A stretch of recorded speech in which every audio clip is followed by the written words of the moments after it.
Si Jesus ka ba? Ako si Risa Singson Kaupeng. Magkapet, pandasal muna tayo.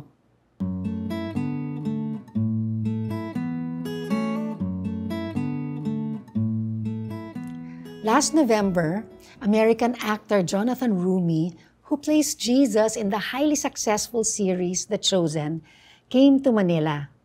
He spoke at the Feast Conference where Catholic lay leader Bo Sanchez interviewed him.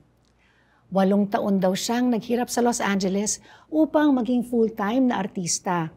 Pero umabot sa punto na sapat na lang sa isang kainan ang natira niyang pera at wala na siya pagkatapos nun. He's a Catholic, so he went to the Adoration Chapel and surrendered his career to the Lord. Pag-uwi niya sa bahay, may mga sulat na nag-aantay sa kanya.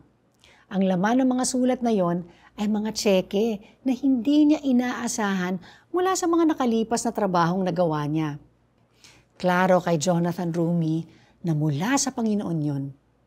3 months later, he landed the role of Jesus in The Chosen at nakilala ng buong mundo si Jonathan Roumie. Dahil sa kanyang role sa series na yon, people can't separate his character from his person. One time, a person who had just come from the confessional saw him and told him the sins he just confessed.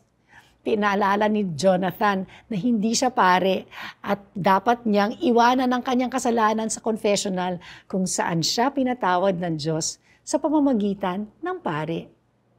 We may not ever play the role of Jesus in the movies or on TV, but all of us are called to be Jesus to others.